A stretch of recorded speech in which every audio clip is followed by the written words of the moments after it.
కాకినాడ జిల్లా కిర్లంపూడి మండలం రాజుపాలెం నుండి రామపురం వరకు వెళ్లే R&B రోడ్డు నిర్మాణం వెంటనే చేపట్టాలని డిమాండ్ చేస్తూ మాజీ మంత్రి జగ్గంపేట నియోజకవర్గ వైసీపీ ఇన్ఛార్జ్ తోట నరసింహ, రాష్ట్ర యువజన విభాగ ప్రధాన కార్యదర్శి తోట రామ్జీ ఆధ్వర్యంలో వైఎస్ఆర్ కాంగ్రెస్ పార్టీ శ్రేణులు, స్థానిక ప్రజలు రోడ్లపై వరి నాట్లు వేసి వినూత్న నిరసన తెలిపారు. ఈ సందర్భంగా తోట నరసింహ మాట్లాడుతూ అధ్వానంగా ఉన్న ఈ రహదారిపై ప్రయాణం చేస్తూ పలువురు ప్రమాదాల బారిన పడుతున్నారని, పాలకులు, సంబంధిత అధికారులు ఇప్పటికైనా కళ్లు తెరిచి రోడ్డు నిర్మాణం చేపట్టాలని డిమాండ్ చేశారు. నా పదవి కాలంలో ఈ రోడ్డుని ప్రయాణికులకు ఇబ్బంది లేకుండా పలుమార్లు అభివృద్ధి పరిచారని, మన పక్కని నియోజకవర్గాల్లో గత వైసీపీ ప్రభుత్వంలో రోడ్లను అభివృద్ధి పరిస్తే అప్పట్లో ఉన్న ఎమ్మెల్యే అసమర్థత వల్లే ఈ రోడ్లకు ఈ దుస్థితికి వచ్చిందన్నారు. అలాగే కూటమి ప్రభుత్వం అధికారులకు వచ్చి సుమారు 15 నెలలు గడుస్తున్న ప్రస్తుత పాలకులు కుంటి సాకులతో పబ్బం గడుపుతున్నారే తప్ప ప్రజా సౌకర్యాన్ని దృష్టిలో పెట్టుకుని నిర్మాణం చేపట్టడం లేదంటూ మండిపడ్డారు. ఈ కార్యక్రమంలో వైసీపీ నాయకులు గడ్డేపల్లి ఎంపీపీ చల్లగల్ల దొరబాబు, కరుటూరి శ్రీనివాస్, పెడగంటి రాజేష్, తోట అయ్యన్న, అడబాల సుబ్బరాయుడు, తేజమూర్తుల జగదీష్ శర్మ, అంబటి బొజ్జమ్మ, రావుల గణేష్, రాజా, ఓలేటి రాజు, పాముల చంటిబాబు, వేగి రామకృష్ణ, అడారి మహేష్, ఆరీష సత్యనారాయణ, కాపువరపు వెంకటరమణ, కాపువరపు ప్రసాద్, అంబటి చిన్న తదితరులు పాల్గొన్నారు. కాంగ్రెస్ పార్టీ తరఫున ఒక ప్రధానమైనటువంటి రహదారి సుమారు 7-8 గ్రామాలకు సంబంధించినటువంటి ఒక రోడ్లు భవనాల శాఖ R&Bకి సంబంధించినటువంటి రోడ్డు విషయమే మరి వైఎస్ఆర్ కాంగ్రెస్ పార్టీకి సంబంధించినటువంటి నాయకులు, కార్యకర్తలు, అభిమానులు, ఇతర ప్రజానికం అందరూ కూడా ఈరోజు మూకుమ్మడిగా మరి ఏదైతే ఒక రహదారి ఉందో R&B సంబంధించినటువంటిది రాజుపాలెం టు మరి రామవరం అనే రోడ్డు, రాజుపాలెం నుంచి మొదలుకొని వీరవరం గ్రామం, రామచంద్రపురం గ్రామం, అలాగే తామరాడ, పాలెం, సౌరానిపేట, గోనేడ, రామవరం, ఇవే కాకుండా పక్క గ్రామాలు చాలా ఉన్నాయి. ఎస్తిమ్మాపురం అని, సొంగరానిపాలెం అని, భూపాలపట్నం అని, గెతనాపిల్లి అని, ఈ గ్రామాలకి కనెక్టివిటీ ఉన్నటువంటి రోడ్డు ఇది R&B రోడ్డు. నేను గతంలో నేను ఎమ్మెల్యేగా చేశాను 2004లో, 2009లో చేశాను, 2010లో మంత్రిగా చేశాను, 2014లో ఎంపీగా చేసి మరి ఈ రోడ్డు విషయంలో నేను ఎప్పటికప్పుడు శ్రద్ధ పెట్టి దాదాపుగా 3 సార్ల వరకు కూడా ఈ R&B రోడ్లు మరి నా టైంలో వేయించడం జరిగింది. మరి నేను అంతేకాకుండా ఆ రోడ్డే కాకుండా ఈ దారిలో ఉన్నటువంటి బుషెస్ కూడా క్లియరెన్స్ కోసమని అధికారులకు ఎప్పటికప్పుడు నేను చెప్పడం, అధికారులు ఆ బుషెస్ కూడా క్లియర్ చేయడం కూడా జరిగేది. కానీ మరి ఈ రోడ్డు గత కొన్ని సంవత్సరాలుగా చాలా భయంకరమైన అస్తవ్యస్తంగా రోడ్డు తయారైంది. మరి గతంలో నేను పార్లమెంట్ సభ్యునిగా ఉన్నప్పుడు ఈ రోడ్డు విషయమే మరి ప్రభుత్వాన్ని అడిగి దాదాపుగా 32 కోట్ల రూపాయలు నేను నిధులు శాంక్షన్ చేయడం కూడా జరిగింది అప్పట్లో. అది కేంద్ర ప్రభుత్వం దాదాపుగా 394 కోట్లు రాష్ట్రంలో ఉన్నటువంటి ఇతర రోడ్లతో కలిపి నేను ఏదైతే అడిగానో ఈ రోడ్డు ఏదైతే ఉందో 32 కోట్ల రూపాయలు ఈ రోడ్డు వెడల్పు చేసి వైడింగ్ చేసి రాజపాలెం నుంచి రామవరం వరకు కూడా, తర్వాత మధ్యలో చిన్న చిన్న కల్వర్ట్స్ ఉన్నాయి. వాటితో పాటు మా వీరవరంలో కూడా ఆ ఏరు మీద ఒక బ్రిడ్జ్ ఉంది, పురాతనమైన బ్రిడ్జి. ఆ బ్రిడ్జి నిర్మాణం కోసమని ఈ నిధులన్నీ కూడా తేవడం జరిగింది.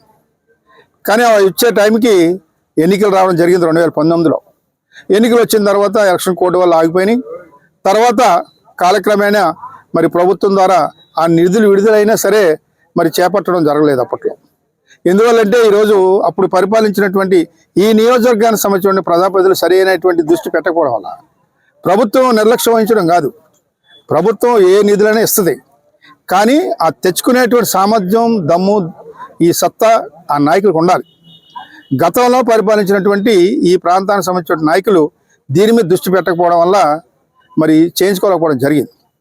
దాని ఉదాహరణ గత ప్రభుత్వం అనొచ్చు. ఇప్పుడు ఉన్నటువంటి పాలకులు గత ప్రభుత్వం ఏం చేశారంటారు, అది గత ప్రభుత్వంలో అది కాదు, గత పాలకులు, ఇక్కడ ఉన్నటువంటి పాలకులు చేసినటువంటి తప్పిదం, సరిగ్గా దృష్టి పెట్టకపోవడం, దీని మూలంగానే ఈ రోడ్డు అస్తవ్యస్తంగా ఈరోజు వచ్చారు. ఈ కూటమి ప్రభుత్వం దాదాపుగా సంవత్సరం మీద 5 నెలలు అయింది. ఈ సంవత్సరం మీద 5 నెలల్లో కూడా వీళ్ళు ఏం చేశారు, ఈ రోడ్డు మీద ఏ రకంగానే దృష్టి పెట్టడం కానీ వేయించడం కానీ వాడికి ఉద్దేశం కూడా లేదు, ప్రయత్నాలు కూడా చేయడం లేదు. మాట్లాడితే మేము రోడ్లు వేస్తాం, అభివృద్ధి చేస్తామంటారు. ఏదో చిన్న చిన్న బీటీ రోడ్లు, లేకపోతే ఏదో గ్రామాలకు సంబంధించినటువంటి చిన్న సిమెంట్ రోడ్లు వేయడం కాదు, ఇటువంటి పెద్ద రోడ్లు వేసి మేము తెచ్చామని నిరూపించుకోవాలి. ఆ సిమెంట్ రోడ్లు అన్నది ఉపాధి హామీ ద్వారా జరిగినటువంటి రోడ్లు అవన్నీ కూడా దాదాపుగా 10-15 గ్రామాలకు సంబంధించినటువంటి కనెక్టివిటీ ఉన్నటువంటి రోడ్డు ఇది. నిత్యం చాలా మంది రద్దీగా ఉండేటువంటి ప్రాంతం. ఇటు జగ్గంపేట వెళ్ళాలన్నా, అటు కాకినాడ వెళ్ళాలన్నా, రాజమండ్రి వెళ్ళాలన్నా, ఎక్కడికి వెళ్ళాలన్నా సరే చాలా ఇబ్బందికర పరిస్థితి. ఈరోజు చాలా మంది పడుతూ లెగుస్తూ, చాలా మంది పడిపోయి కాళ్ళు ఇరిగిపోయినటువంటి వారు కూడా ఉన్నారు. ఉదాహరణకి మా గ్రామంలో పిఎస్సి హాస్పిటల్ ఉంది. ఒక డాక్టర్, లేడీ డాక్టర్ని పిఎస్సి డాక్టర్గా వేశారు వీరవరానికి 2 నెలల క్రితం. ఆమె మా వీరవరం ఆ చర్చి దగ్గర ఆ గోతులో పడిపోయి కాళ్ళు ఎరగొట్టుకుంది పాప. ఒక డాక్టర్ ఆమె. అలాగే ఈ రోడ్డు వేయాలి, ఏదో ఎవరి మీద సాగు చెప్పి తప్పించుకునే పరిస్థితి కాదు. ఇప్పుడున్నటువంటి పాలకులు కూడా గతంలో ఈ రోడ్డు విషయంలో కూడా రకరకాల ధర్నాలు చేశారు. మరి ఆ ధర్నాలు ఇప్పుడు గుర్తురావట్లేదు వాళ్ళకి. మనం చేసాం కదా ఆ ధర్నాలు చెప్తున్నారు. ఆ 3 కిలోమీటర్ రోడ్డు అది. ఆ రోడ్డు ఉన్నటువంటి ఆ కంకర్ని పరిచేరు తప్ప దాదాపుగా సంవత్సరం క్రితం అప్పటి నుంచి అలాగే ఉండిపోయింది. ఎక్కడ కూడా దాన్ని బీటీ రోడ్డు కింద చేయలేదు. మరి ఇదంతా చెప్తే ఏదో కుట్రగేయం చేస్తున్నట్టుగా ఉంది ఈరోజు ఈ పాలకులు. మరి వారి అందరికీ సమానమే. నియోజకవర్గ ప్రజలందరూ కూడా ఓట్లేస్తే నెగ్గారు. ఎవరో ఒకళ్ళు ఇద్దరు ఒక ఊరే వేస్తే నెగ్గిన వాళ్ళు కాదు. ఈ ప్రాంతానికి సంబంధించిన ప్రజలందరూ కూడా ఓట్లేస్తే నెగ్గించారు. మన ప్రాంతాన్ని అంతా కూడా సమానంగా చూసుకోవాల్సిన బాధ్యత ఈ నాయకుల మీద కూడా ఉంది. దాన్ని దృష్టిలో పెట్టుకుని అభివృద్ధి చేసుకోవాలి ఎవరైనా సరే. మరి ఈ రోడ్డు తక్షణమే మరి వేయవలసిన అవసరం కూడా ఉంది. మరి రేపు ఎల్లుండి మేము దీనికి సంబంధించిన అధికారులు ఎస్సీ గారిని కానీ కలెక్టర్ గారిని కానీ కావడం జరుగుతుంది. ఈ రోడ్డు మీద గట్టిగా డిమాండ్ చేయడం కూడా జరుగుతుంది. ప్రభుత్వ అధికారులు ముఖ్యంగా దీనికి సంబంధించిన సెక్రటరీ గారిని, సాక్షాత్ ముఖ్యమంత్రి గారు కానీ, దీనికి సంబంధించిన R&B మంత్రి గారిని కానీ మేము కోరుతా ఉన్నాం. తక్షణమే నిధులు ఏర్పాటు చేసి మీరు ఇక్కడ ఈ రోడ్డు వేసేలాగా ఈ ప్రాంత ప్రజలు ముఖ్యంగా పడేటువంటి కష్టాలను తీర్చాలని మేము కోరుకుంటా ఉన్నాం.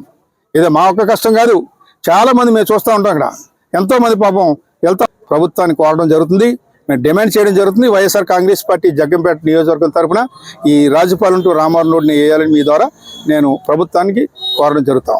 ఎప్పుడైనా పొరపాటున వస్తే ఈ రోడ్డు కూడా చూస్తే తెలుస్తాయి. ఒకసారి కారులో ప్రయాణించమని కోరుతా ఉన్నాం. ఈ రోడ్లు ఎలా ఉన్నాయో తెలుస్తాయి. ఆయన ఒకసారి రాజమండ్రి ఎయిర్పోర్ట్ నుంచి సాగు కూడా వచ్చారు. రోడ్లు ఎంత భయంకరంగా ఉన్నాయా, నేనేం చేస్తానన్నారు. మరి ఏ చేయలేదు తెలియదు. అలాగే ఈ రోడ్ల మీద కూడా తిరిగితే ఇంకా బాగుంటుంది. ఆయన తిరిగితే మీరు రోడ్లు వేసావా లేదా, ఎంతవరకు వేసారన్నది తెలుస్తూ ఉంటుంది.